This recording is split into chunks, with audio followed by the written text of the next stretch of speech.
What's up, guys? Welcome back. It's been a while on these two kits, so I finally got a majority of this done. There's still some odds and ends that I'm tinkering with. I still haven't completely got this all tidied up. I'm testing and making sure everything as far as the ESC is working. When I built this kit, I originally was going to go with the battery stick, the brick style. And so in doing that, there is a piece that runs along the side here that you're supposed to run all these wires under. And I had done that. And in the midst of doing that, I ran somehow this wire for the ESC got tucked up underneath that bracing, and the screw went right through the wire and ruined the wiring. So I had to fix that and test everything and make sure everything's working correctly. I have everything working on this, good to go. In the midst of that, I decided to change that and just go ahead and do the exact same setup as the RTR. I now have the two battery packs set up, and I bought that kit. It was $53 from Serpent America. It's the exact same parts from the RTR, nothing different at all. This brace is identical. It's the same part number. The two braces here, same part number, identical, as well as the battery walls themselves. So, and it bolts right in, perfect, no problems there. So yeah, basically, you know, we had left off with comparing the two kits, or should I say the RTR and the kit. There are some things that are different about the kit. Obviously, you have different A-arms in front and rear. These turnbuckles are thicker than the RTRs. You can see that here. But these are the same. The turnbuckle ends, identical. There's nothing different about these pieces. So shock towers are different. We were trying to compare the shocks on now that I have them built. I have an RTR shock and I have a kit shock. They are a little longer for sure. That's given.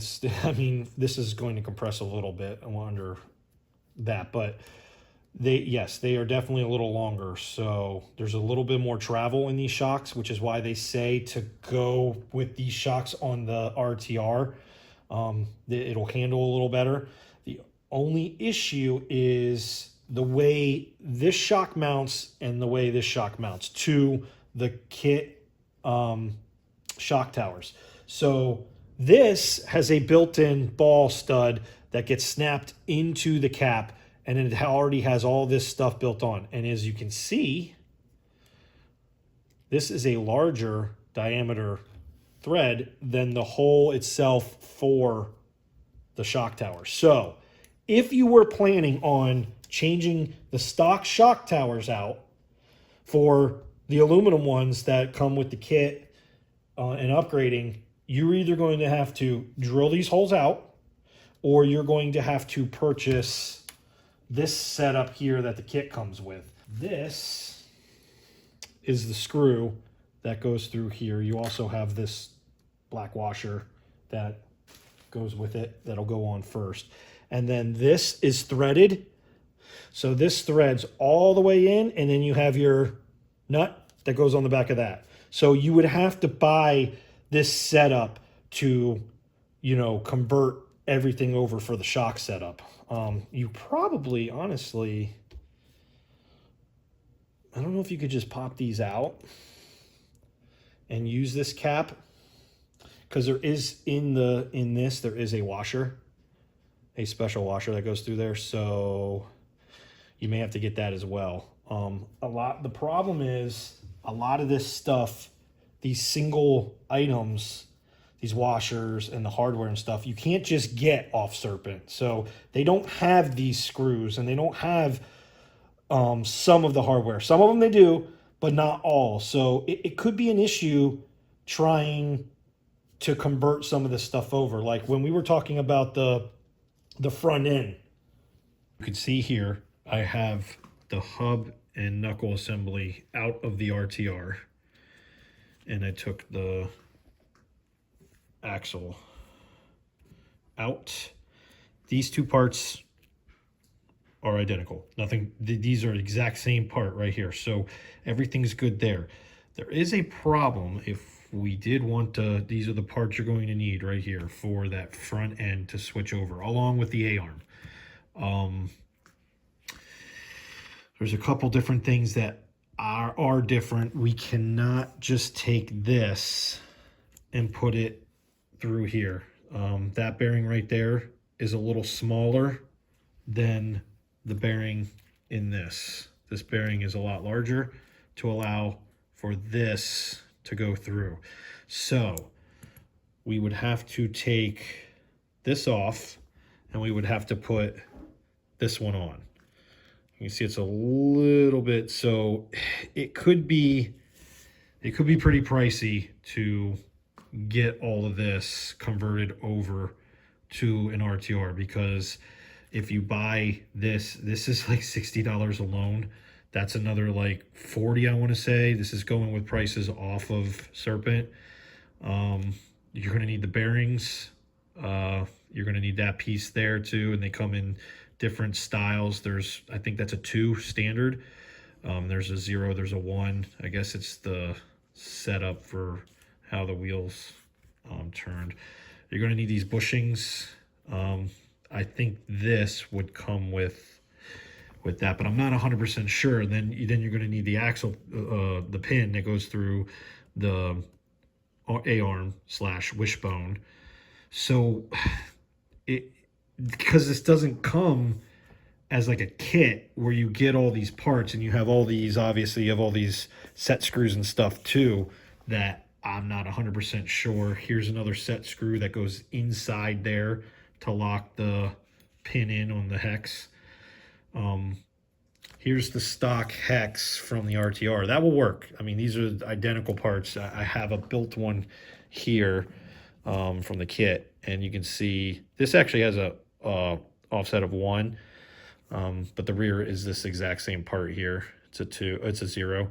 So those are identical. Nothing changed there. But yeah.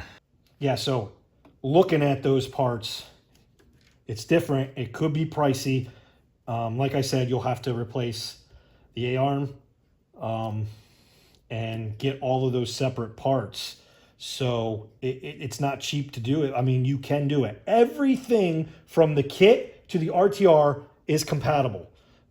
You can switch over. You can from kit to RTR, you know, you can move things around and you can use all the parts. It's just you may have to buy hardware to make it work. So everything is compatible. And as you can see, the wing strut is a little bit different. It does have a little bit different strengthening design in the middle versus the RTR.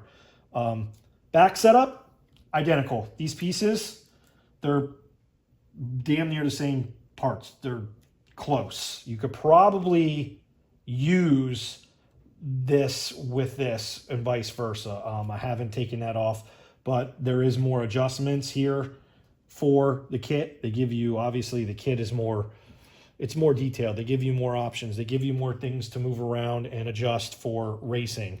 They also give you, with the battery kit, the conversion kit, they give you these little walls here. And what this is for is so you can, right here, you can see these 2 holes here. You can sit this in here, and now you can convert it over to a shorty instead of having a long pack. So you can have a shorty pack set up. You can push it to the front or you can push it to the rear, however you want to set it up. Or you could have the standard 2 cells like I'm going to run for now. But I will be converting over to the shorties, and I converted from Dean's to the EC5s for now, so I don't have to worry about connection issues. Those Dean's were giving me a little bit of a problem. So for now, I'm going to use the EC5, but once I get the shorties, I'm just going to go ahead and do 5mm bullets and just connect, so I don't have to worry about dealing with these connections. And I'm going to do the same thing over here. I will run the shorties on the RTR. I can run either one now. So I'm getting this back together. When we took this apart and looked at the front, I thought the issue was in here. It actually wasn't. It was actually, the last thing I checked was the shoe horn, or the servo horn, and the servo horn was stripped. That's what was causing the problem. So the servo was turning in the servo horn, and then sometimes it would lock. So when it would turn, the wheels would be here, and then it would catch, and it would turn from here, but it would only turn because the servo horn is now not centered. It would only turn so much, and then it would lock there. That's where the locking problem was coming in, and I thought it was within the servo. I tore the servo apart. Nothing wrong with the servo. We tore these apart. We cleaned them. I thought there was a catch. I mean, there was a catch. You could feel it, but that was not the problem. I don't know if it did that from factory.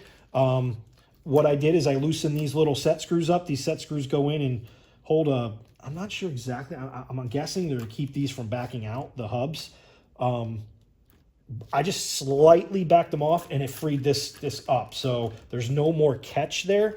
My guess is dirt got in there, you know, with the water on the track, maybe a little bit of rusting and stuff. So there's some buildup in there, and it was catching on that. So I just backed that off, and everything's good to go on the ready to run now. So if you guys are concerned between the two kits, the two cars, the ready to run or the kit, I wouldn't be concerned. Yes, money could play a factor, because obviously to get some of the stuff, you'd have to spend a little bit more to put it on here. But it's up to you guys. You could do it either way. The kits, I did notice the kits are hard to get now, and it looks like the RTRs are on back order now since I did my last video. So because there's so many people honestly buying them up, I've had 4 people in my group go and buy these from our local hobby shop, and he said, oh, well, I'm having a problem. They're on back order. So I don't know if this bunch of people are deciding to go, hey, it's a good car, good setup. Yeah, let's do it. And they just, you know, are buying them up. I did see there's a few out there on eBay, and A-Main. I'm not sure if A-Main has them anymore, if they're still on back order there. I do know that as of the time I purchased this kit, it was the last kit available from Serpent America. I don't know if they've restocked. I haven't been on there. So if you're looking to try to get parts as well for both of these cars, I had earlier said some of the parts were a little bit harder to get. I think that was because I didn't know how to go about doing it. So I have come to realize that they just label things different on Serpent. So these aren't A-arms, they're wishbones. And if you don't have the part number on the DeSoto Racing, which is Serpent America, if you do not put the exact part number in, it's hard to find. So what I was doing is I was going to Serpent Ltd, serpent.com. If you go to the front page and you click on the RTR, you go all the way down to the bottom, and there is a little link down there that says go to RTR webpage or whatever, HTML page. Click on that, and it brings you up to the Serpent where you can buy the car.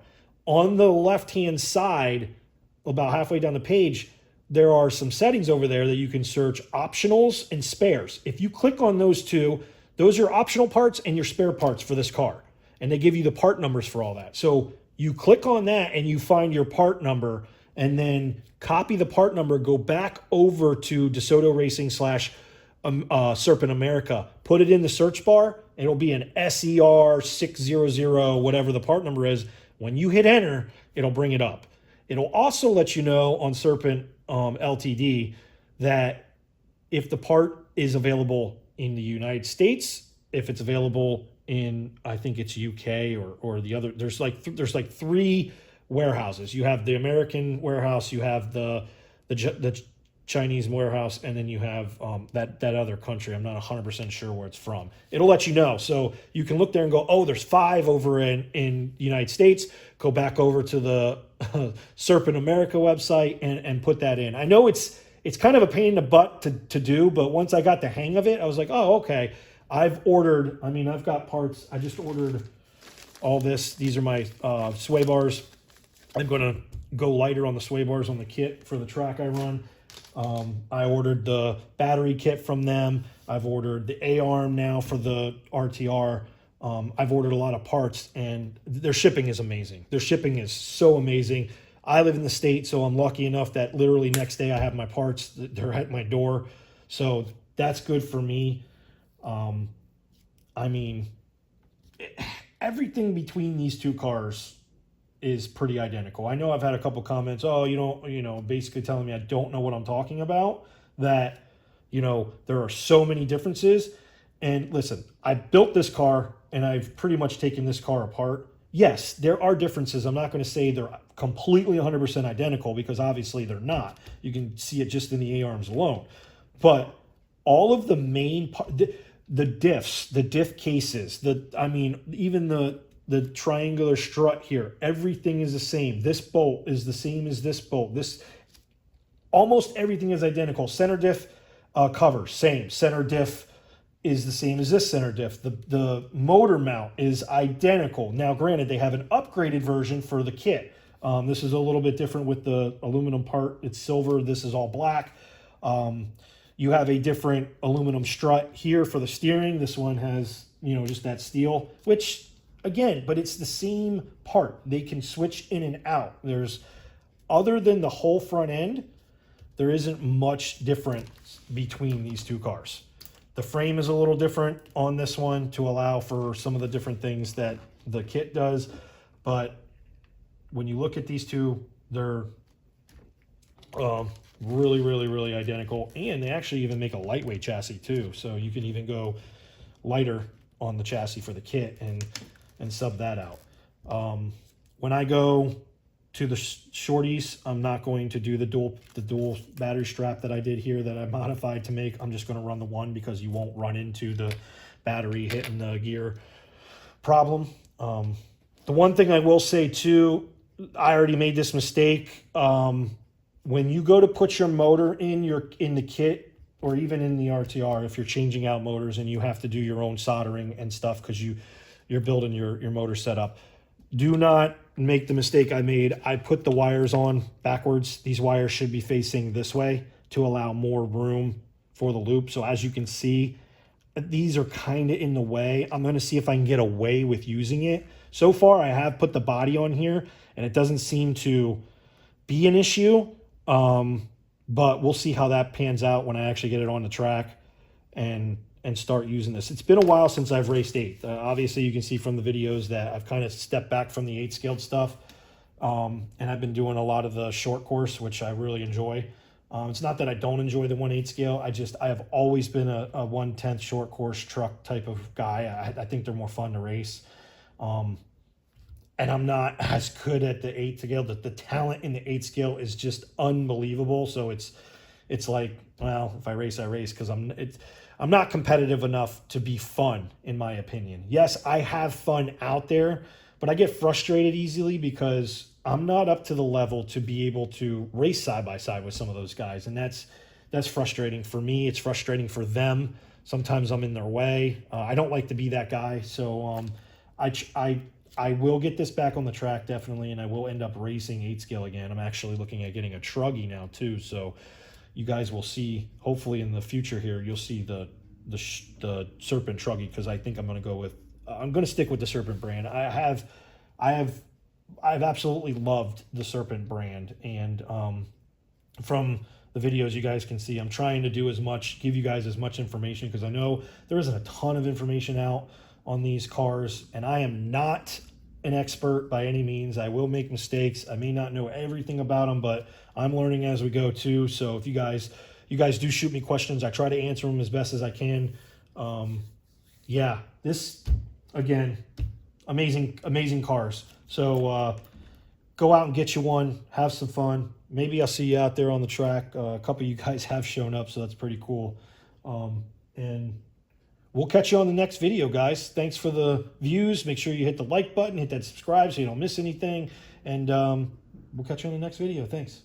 Guys, don't forget to swing by the website, theatvfamily.com. We've got a bunch of different products there that any purchase helps out the the channel. We've got the off-road stuff, we've got the hobby stuff, I've got hats, shirts, mugs. So if you don't see something you like, just send me a message and I can probably design something for you in particular. All the stuff on the website is custom made by me. So yeah, pick something out, guys, and help support us. Thanks.